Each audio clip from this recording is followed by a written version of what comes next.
Hey, what's up? It's Harry with another video, and you've probably heard of the term frappe before, the coffee beverage, and maybe some sort of variation of it, whether it's McDonald's caramel or mocha frappe, or Starbucks' Frappuccino.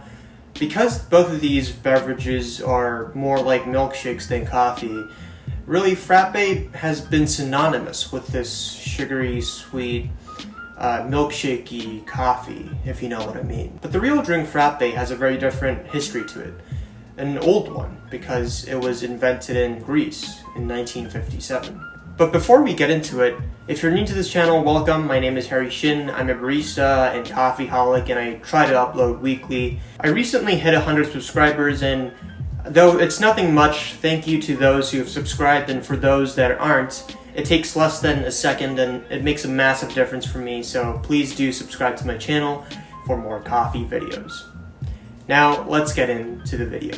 So frappe was invented at a 1957 international trade fair at the city in Greece that I won't be able to pronounce correctly, so I'll just put it up on the screen, and by a man named Dimitris Vakondios. He was the representative of Nestle Company, the coffee company, and they were introducing this new beverage they came up with, this chocolate milkshakey type of drink for children, and it used a shaker to make it. And history has it that Vakondios was looking for regular coffee, Nescafe, and he ran out of hot water. So he had to do with what he already had, which was ice, water, shaker, and some instant coffee. And he mixed them all in the shaker, and that's how the frappe was invented. Since then, frappe has become the national beverage of Greece, and it has become associated with the coolness, the breeze, the summertime of Greece. The word frappe itself is French for some reason. Please let me know if you do know why it's in French in the comment down below. But it means stirred and shaken, and that's where the name comes from. Frappe can be served with milk, but it's usually more often than not served with ice water, and there can also be varying degrees of sweetness. But what's really interesting is, doesn't this all feel and sound a little bit similar to another beverage that's been recently trending? Yes, 달고나 coffee, which came from South Korea, and is made by whipping instant coffee with sugar and some hot water, and topped on top of milk with some ice. If you want to check out my recipe for 달고나 coffee, I have it linked here or down below, and check it out. However, though the ingredients for both 달고나 coffee and frappe are essentially the same, there is a very key difference that distinguishes the two beverages, and here's where they differ. So frappe is based on the same instant coffee, water, sugar mixture, and you can find the ratio in my 달고나 coffee video.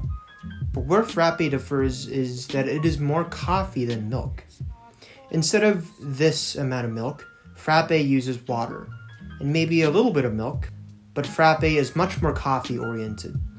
Yes, 달고나 coffee has its merits with the quality of the froth, but I love having frappe when I want something light but delicious.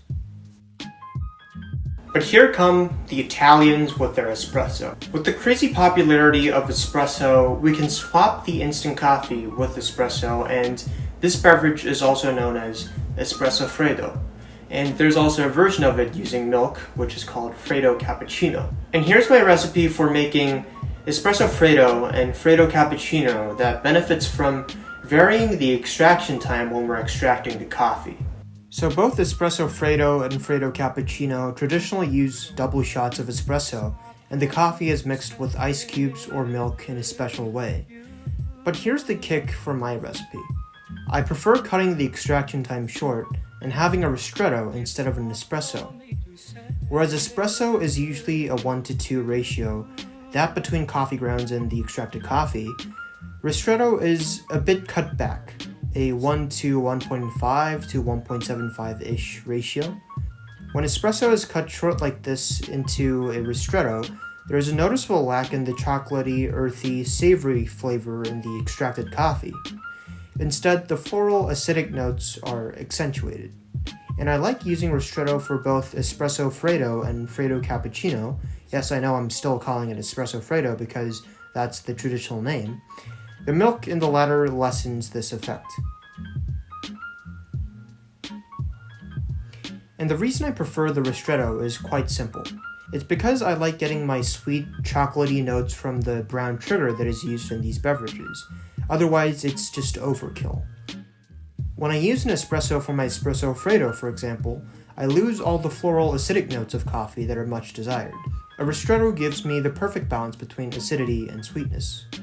Moreover, the beans I'm using are a blend of Ethiopian and Central American beans, so there's a lot of floral acidic qualities to be found in the coffee, and I'm not planning to lose any of them.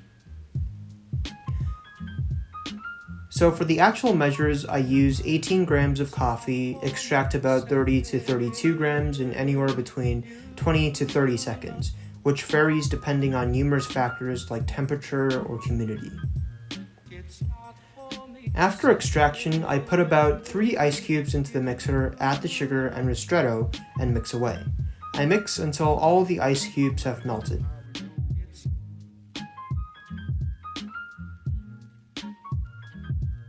Then I fill up a glass with ice and pour the mixture.